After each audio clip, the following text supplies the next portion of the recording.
Miracles can happen on the latest episode of Eurobits.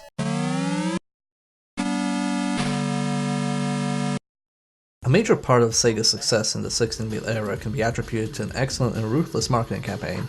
At the forefront of this was the Blue Blur himself, Sonic the Hedgehog, a counter to Nintendo's own mascot, Mario. While there is no one reason Sega did not find this success with the Master System, one factor was likely a weak face. The two closest characters we can count as the mascots of Sega in this era are Opa Opa from Fantasy Zone and Alex Kidd. On this episode, we'll be covering the latter's first escapade in Alex Kidd in Miracle World, released initially in Japan in 1986 and in Europe in 1987. Alex Kidd in Miracle World is a run-and-punch platformer with a focus on spectacle. On the surface level, you move Alex through a linear level, you defeat enemies and break blocks by punching them, and you die whenever you take contact damage with an enemy or hazard. However, at each step there is something new to offer to keep the game fresh. For example, the game starts with a vertical level where the player seamlessly descends down a mountain, showcasing vertical scrolling that the NES was then known to have trouble with. This level then turns into a swimming section with new music, enemies, and handling. In order to complete a level, Alex has to pick up a unique item at the end of it, an onigiri, which is of course Japanese for jelly donut. This was changed in later Western releases to be a hamburger due to the onigiri being fairly unknown in the West at the time. The game doesn't stop there and has its fair assortment of vehicles, a secret level, maze-like castle levels, an inventory and shop system, and even a hidden side quest. One can argue that each stage of the game feels fresh, as even when tile sets are reused, the actual level is structured in a novel way.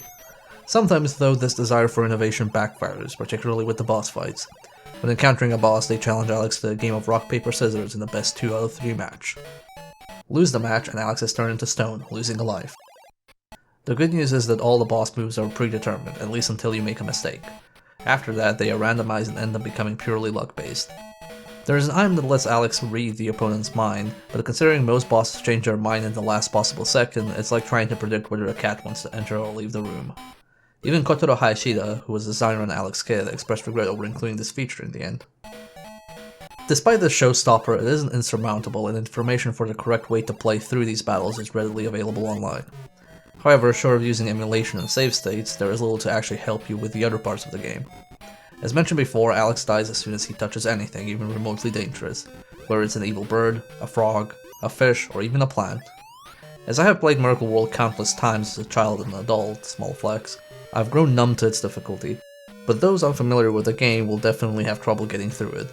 It's not a matter of jumping and punching feeling bad, they are actually very tightly designed, but the required precision and low margin for error will take a lot of getting used to. Narratively, the game tries to deliver a coherent plot. Alex is a young martial artist and prince of the royal family. The royal family has been usurped by the tyrant Janken the Great, who has terribly misgoverned his new kingdom. It's up to Alex to free his family and put a stop to Janken. While the narrative is nowhere near the magnitude of games like Phantasy Star, Alex will still meet friendly NPCs who will offer exposition and advice. Even upon completing the game, there is a long and satisfying epilogue with a sequel hook included, although I sincerely recommend pretending Enchanted Castle never happened.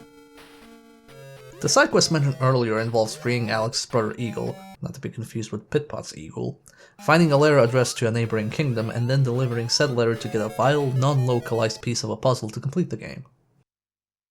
If you're interested in trying out Alex Kidd in Miracle World yourself, there are many ways to do so. Aside from emulation, the game was released on cartridge for the Master System, but was also a built-in game on some Master System 2 models. The Master System 2 being a sort of more affordable release of the console, akin to the various slim versions of the PlayStation.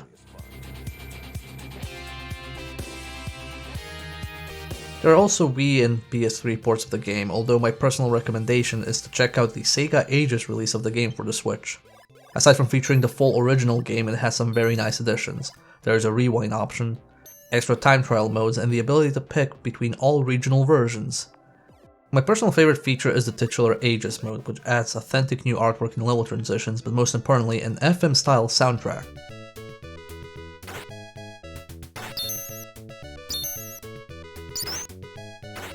I recommend reading up on the FM Sound Unit add-on for the Master System, but I'll just add that Miracle World did not originally support it, which means M2 went out of their way to create a new experience.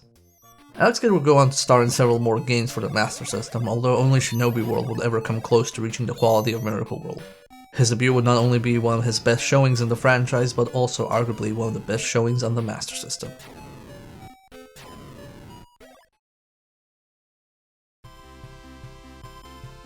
Thank you for watching the latest episode of Eurobits. If you enjoyed the show, please like, comment, and subscribe.